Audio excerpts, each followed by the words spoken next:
abundantly blessed, filled with misery and discontent.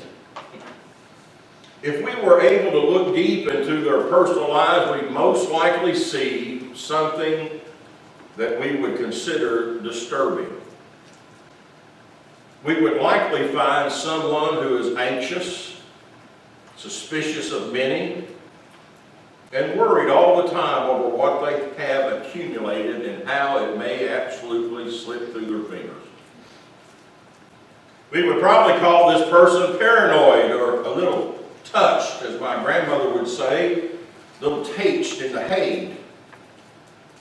Yet this is exactly what wealth and power can bring and do to some. Not everyone can handle success. Not everyone can handle what God blesses them with. Not everyone that God blesses can handle the conflict in the midst of the blessings. Most are likely familiar with the lives of Lot and Abram. God had called Abram from the land of Ur of the Chaldeans to follow him into the land he would show him, the land of Canaan. And as these men made their way toward Canaan, God blessed them abundantly as they traveled. They became rich with herds and great wealth. But as we will see in our text this evening, blessings from the Lord don't always result in contentment. As Abraham and Lot traveled, contention and strife began to grow between them.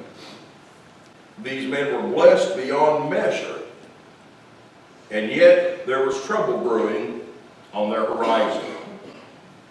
There are many who have been blessed abundantly, and yet there is strife and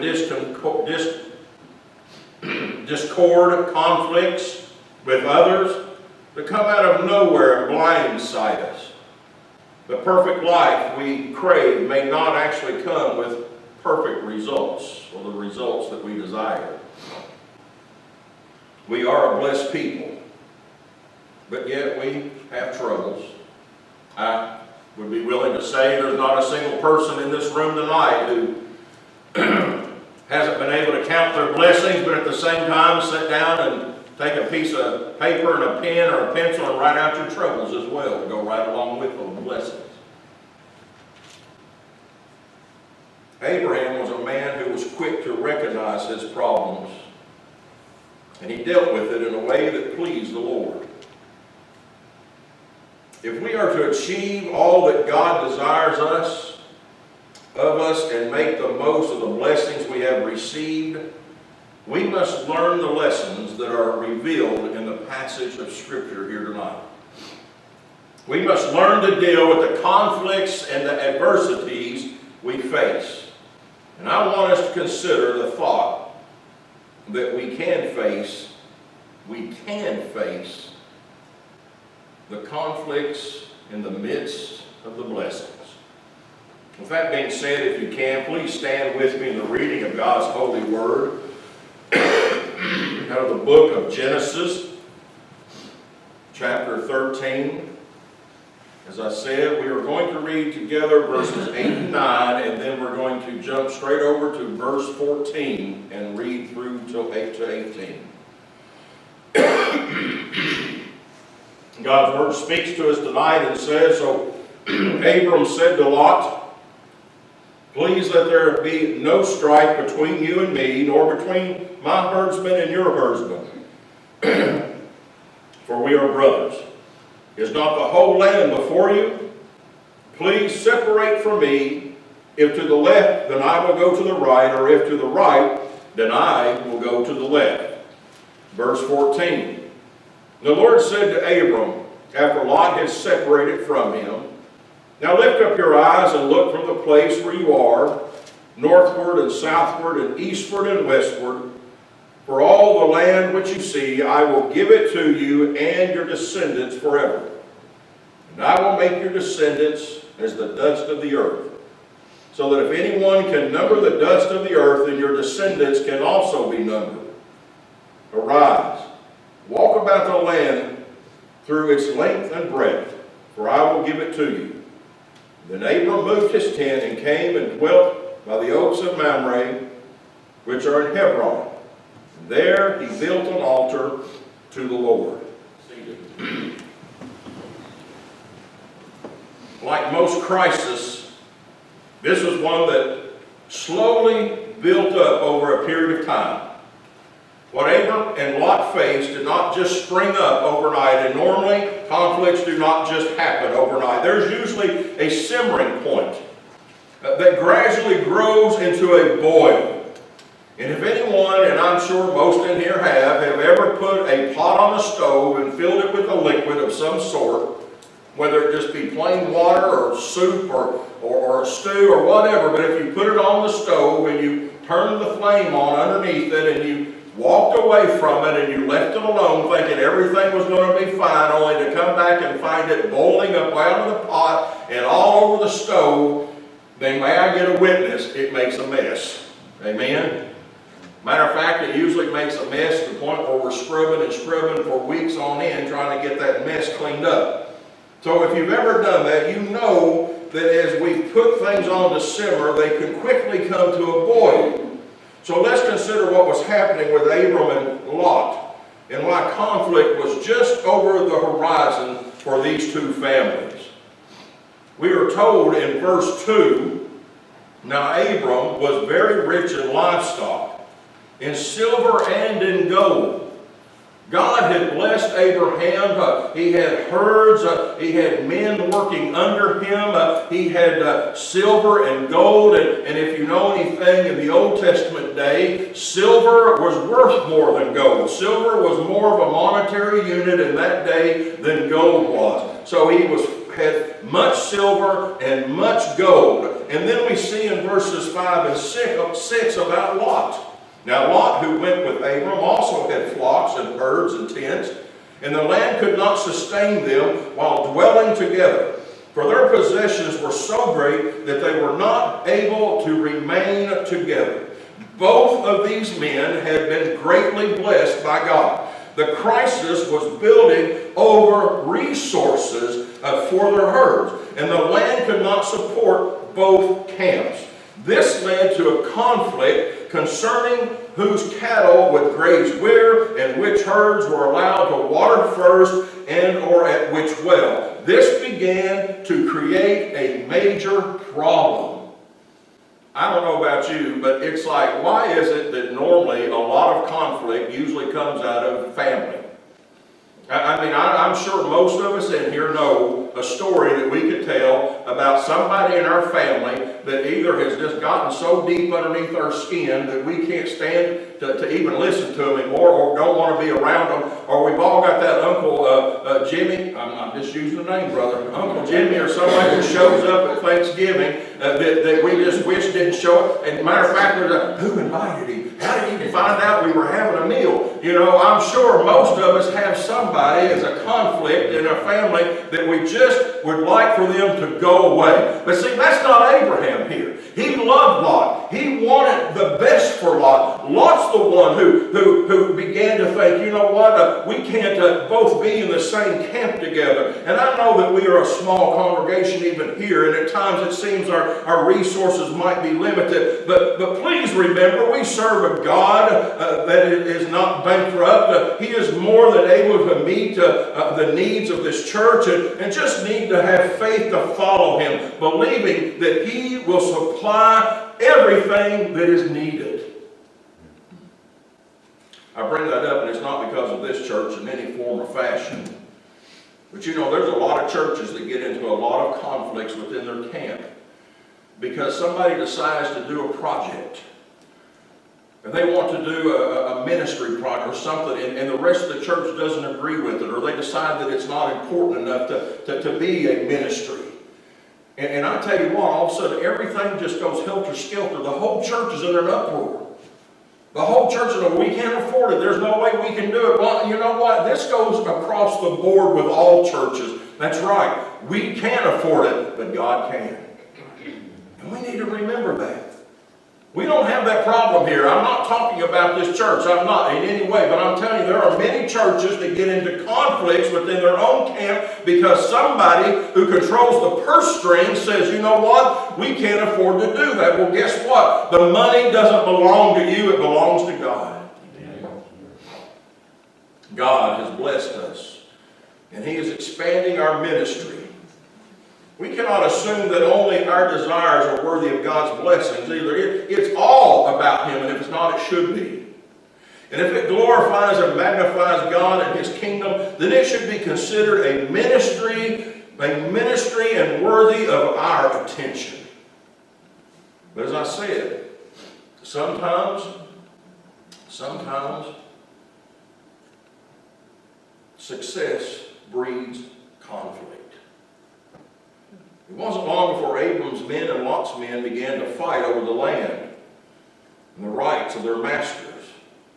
Without a solution, the pot came to a boil. And there was strife between the herdsmen of Abram, and this is in verse 7, livestock and the herdsmen of Lot's livestock. Now the Canaanite and the Perizzite were dwelling then in the land. I want you to understand that strife means controversy, to dispute or quarrel, a term that was later used in reference to legal controversy. Rather than being content with their blessings, strife began to surface. Strife began to take hold of the whole atmosphere of this family. Resentment is dangerous among God's people. Often we find situations very similar to what is described in the text. It really isn't about a particular need. It is simply resentment toward someone else or others. There is no place for resentment among the body of Christ. I say that because we are all in this together. I can't do it all, and neither can you. And this is what hurts in this particular situation. Don't you find it strange that in verse 7 we're told, and there was strife between the herdsmen and Abraham's livestock and the herdsmen of Lot's livestock, and all of a sudden out of nowhere we're told that the Canaanite and the Perizzites were dwelling within the land? Who cares, right? Whoop-de-doo. What do they have to do with anything? Well, this is what they have to do with everything. See, God looked down upon the people that He was preparing to inherit the land that He had promised them. God looked down upon those who He was about to hand the keys over to the land of Canaan. And there was conflict among the people. These are the same people who were going to be His witnesses. These are the same people that were to go in and take the land and to show the people who the one true God is. These were the people that they were to go in and say, look, we don't worship foreign idols. We don't worship pagan idols. We worship the one true God. These were to be His witnesses, but His witnesses were in turmoil. His witnesses had strife taking place inside the camp. I believe I heard a wise a Sunday school teacher this morning talk about this very subject. Our witness. And if we have conflict and other things that are going on, our witness doesn't look so good. Our witness doesn't hold water. And God knew that He was getting ready to prepare a people to go into the land of Canaan, and if they went in disaccord and in strife, then the Canaanites, the Perizzites, and all the otherites were going to be sitting there going, hey, I don't know why they claim to be members of the house of God. They act like the rest of us heathens. I think I heard that somewhere today. It's real easy to get sidetracked. Real easy to get sidetracked.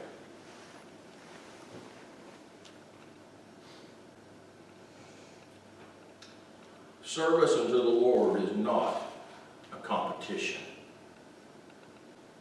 We are not here to see who can shine the brightest. We are here to serve the Lord together in unity and love. The important thing is remembering who we serve and why we serve Him. If we keep Christ in the center of our focus, then getting off track is more unlikely. Something had to be done before this crisis got out of hand. And Abram made a delicate decision to head off the conflict. He did so with sensitivity. So Abram said to Lot, "Please, let there be no strife between you and me, nor between my herdsmen and your herdsmen, for we are brothers. Is not the whole land before you? Please, separate from me. If to the left, then I will go to the right, and to the right, then I will go to the left."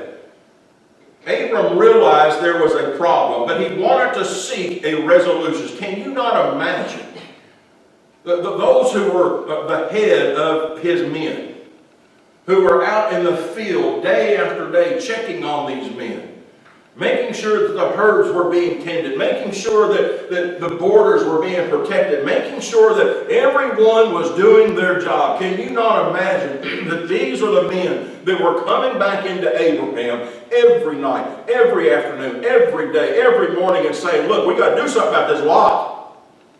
I tell you right now, his men are out of control.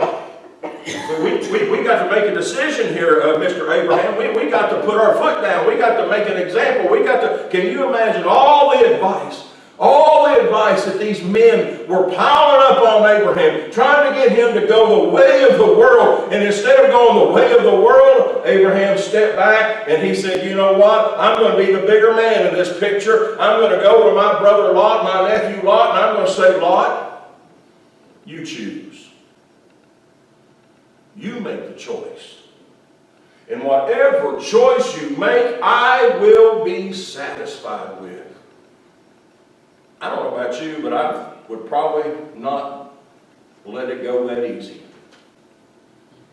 I'd probably get me out a crayon and a piece of paper and draw me a little thing. I said, "All right, Lot, put a dot right there, that's yours.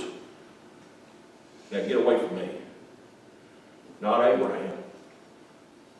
Abraham wanted peace. He didn't want conflict. He wanted peace. He was sensitive to the needs and desires of Lot. He was sensitive to the direction of the Lord.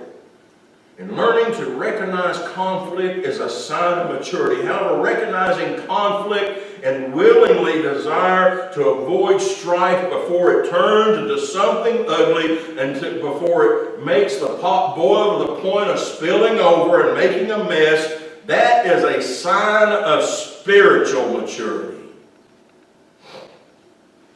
For a hot-tempered man stirs up strife, but the slow to anger calms a dispute. We need to seek God's will and His wisdom about circumstances and preferences before we act.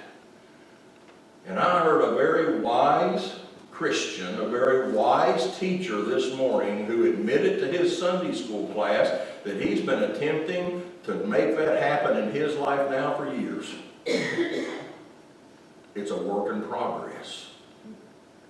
But you know what? It's a worthy work. And it's one that we should all take note of and strive toward. Abram made a hard choice here. He loved Lot, desired to fellowship with him. But he knew the situation demanded they separate from each other.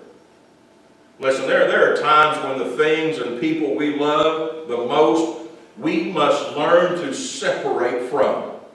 There are those times when we must accept the fact that it's time to let them go their way. Let them make their own choices. Let them make their own mistakes. Let them fall into the pitfalls of life if that's what it's going to take for them to understand what it is they need to do to change their life. sometimes that means we must separate from them. Sometimes that means in order to show them that we love them, that we have to let them go. Keep in mind that it was Abram that God had come to in Ur, not Lot. Lot was a recipient of the blessings of Abram. It would have been easy for Abram to have made his choice and offered Lot what was left, but he didn't. See, I'm sorry, but this doesn't really sound like most people today. It would be highly unusual for most people to stand up and say, take whatever you want and I'll live with whatever is left over. Instead, it would be more like, here, this is what I'm giving you, what I drew on this piece of paper with this crayon and put the star in the center of the dot in the center. This is what I'm giving you, and you can either take it or leave it. And if you don't like it, then let's go to war. Because that's really about who we are anymore today. We're a lawsuit happy society. Don't get excited, Todd.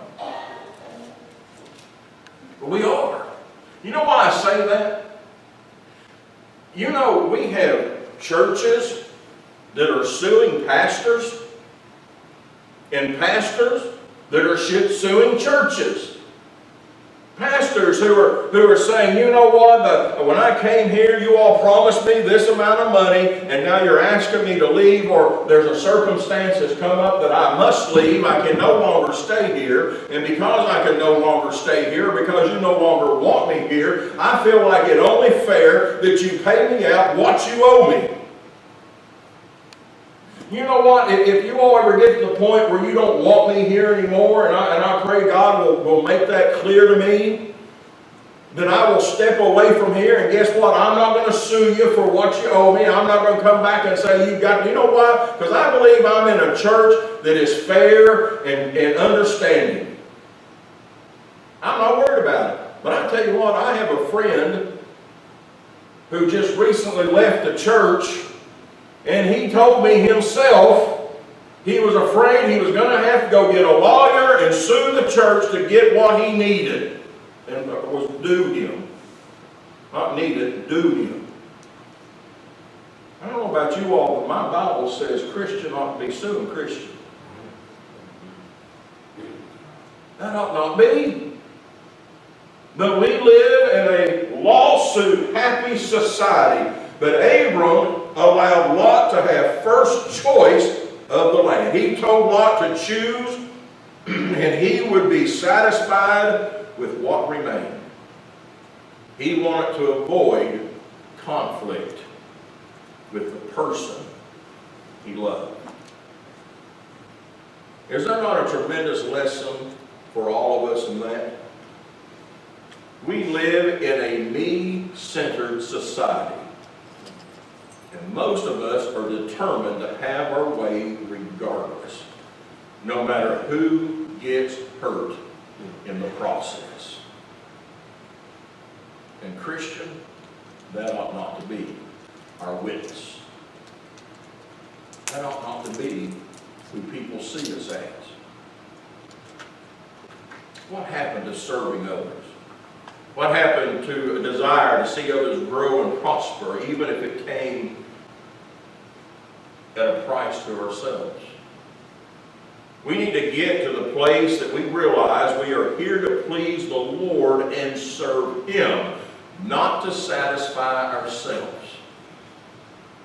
We cannot please God if we're centered in strife and in conflict, inner turmoil. Abraham resolved the conflict with his nephew. The Lord said to Abram, after Lot had separated from him, now lift up your eyes and look from the place where you are, northward and southward and eastward and westward. For all the land which you see, I will give it to you and to your descendants forever. I will make your descendants as the dust of the earth, so that if anyone can number the dust of the earth, then your descendants can also be numbered. Arise, walk about the land through its length and breadth, for I will give it to you. The blessings Abraham would receive would not be limited to his life only. he would be blessed with a family that outnumbered the sand along the seashores. I often wondered if that included all the deserts as well. Because of Abraham's faithfulness and willingness to trust in God's provision for him and his family, he would be blessed with even more than what he now possessed. You know, he probably could not fathom. He probably was looking around, he's like, look at all that I have now. I think Abraham, according to what we read, I think he was not only generous, but I think he was a generous man. I think he took care of his herdsmen. I think he took care of his supervisors. I think he took care of his cooks. I think he took care of anybody and everybody that was in his camp. Abraham was a generous man. He took care of them. He must have been astounded to look around and say, more? I don't need more. I've got. What he didn't understand was that the blessing God was promising would carry on through his descendants. See, God has the power to work in our lives and give us peace to follow him. Our minds may not be able to comprehend all that we could receive if we would get our hearts right with the Lord. We'd probably see a little bit more sometimes than what we have now. He has so much that he wants to provide you and me. Yet many times the conflicts within us hinder us from receiving the blessing that he has in store. But as soon as Abraham realized how much God loved him, he worshiped him. Then Abram moved his tent and came and dwelt by the oaks of Mamre, which are in Hebron. There he built an altar to the Lord. Can I ask tonight, do you desire a closer walk with God? Do you want to experience him in greater ways? If so, are you willing to make a commitment here this evening?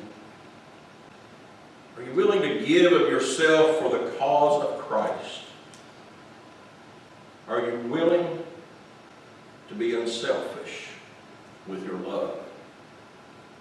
Are there some areas in your life that are not right with the Lord, or possibly even with you inside your church? If so, there's no need for conflict amidst God's blessing. He has plenty to give you today and every day to come. The choice is yours. The choice is yours. Are you willing to just step aside and say, all right, God, this is all on you. I give this over to you. I give my conflicts. I give my strife. I give everything that's hindering my relationship with you. I give it to you right here, right now. Whether you know it or not, you've been blessed today because God allowed you to see another day. Breathe his air, drink his water, and just enjoy